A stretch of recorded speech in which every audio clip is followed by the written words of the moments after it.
Orgon, un riche bourgeois, et qui a montré pendant la Fronde un grand courage au service de son roi, a recueilli chez lui un faux dévot, Tartuffe. Les autres personnages de la maison ont vite percé le jeu de Tartuffe, car il est à l'évidence fort sensuel. Mais celui-ci a pris sur Orgon, très imbu pourtant de son autorité, un empire extraordinaire. Il occupe toute son âme. À chacun de ses retours chez lui, c'est de Tartuffe qu'il s'informe d'abord, avec une inquiétude attendrie. Ah, mon frère, bonjour. Je sortais, et j'ai joie à vous voir de retour. La campagne, à présent, n'est pas beaucoup fleurie. Dorine, mon beau-frère, attendez, je vous prie. Vous voulez bien souffrir pour m'ôter de soucis, que je m'informe un peu des nouvelles d'ici. Tout s'est-il ces 2 jours passé de bonne sorte? Qu'est-ce qu'on fait séant? Comment est-ce qu'on s'y porte? Madame eut avant-hier la fièvre jusqu'au soir, avec un mal de tête, étrange à concevoir. Et Tartuffe? Tartuffe? Il se porte à merveille, gros et grand, le teint frais et la bouche vermeille. Le pauvre homme. Le soir, elle eut un grand dégoût et ne put au souper toucher à rien du tout, tant sa douleur de tête était encore cruelle. Et Tartuffe? Il soupa, lui tout seul, devant elle. Et, fort dévotement, il mangea 2 perdrix, avec une moitié de gigot en hachis. Le pauvre homme. La nuit se passa tout entière sans qu'elle pût fermer un moment la paupière. Des chaleurs l'empêchaient de pouvoir sommeiller, et jusqu'au jour près d'elle, il nous fallut veiller. Et Tartuffe? Pressé d'un sommeil agréable, il passa dans sa chambre au sortir de la table, et dans son lit bien chaud, il se mit tout soudain, où sans trouble il dormit, jusqu'au lendemain. Pauvre homme. À la fin, par nos raisons gagnées, elle se résolut à souffrir la saignée, et le soulagement suivit tout aussitôt. Et Tartuffe? Il reprit courage, comme il faut, et contre tous les maux fortifiant son âme, pour réparer le sang qu'avait perdu madame, but à son déjeuner 4 grands coups de vin. Le pauvre homme. Tous 2 se portent bien, enfin, et je vais à madame annoncer par avance la part que vous prenez à sa convalescence.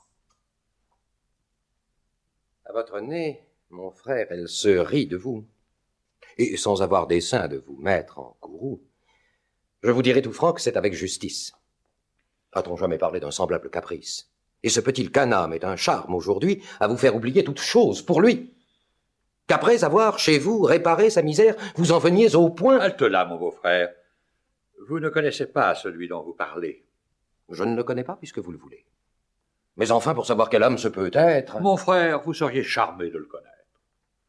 Et vos ravissements ne prendraient point de fin. C'est un homme qui a...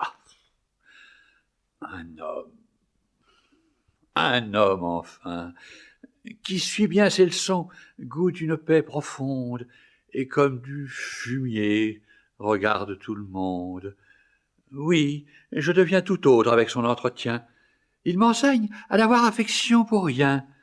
De toutes amitiés, il détache mon âme, et je verrai mourir, frère, enfant, mère et femme, que je m'en soucierai autant que de cela.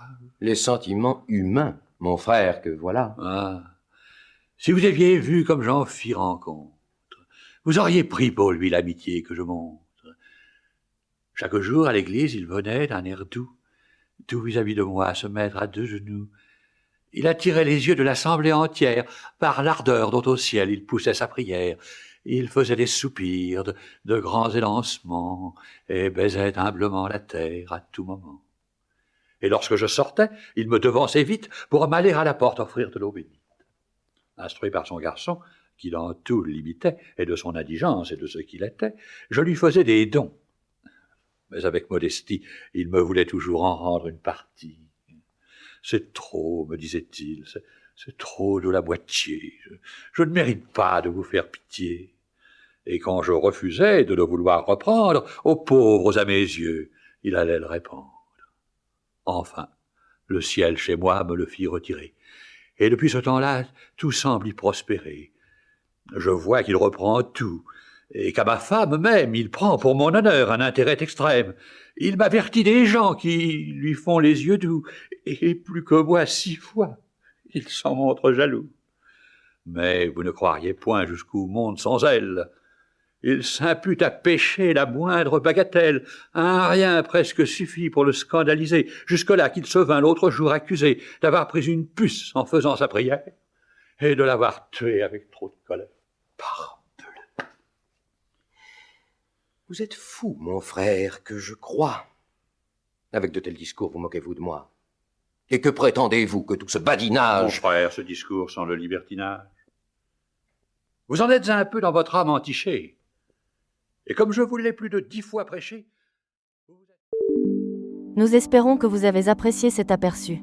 Pour continuer à écouter ce livre audio sur Google Play Livres, utilisez le lien dans la description de la vidéo.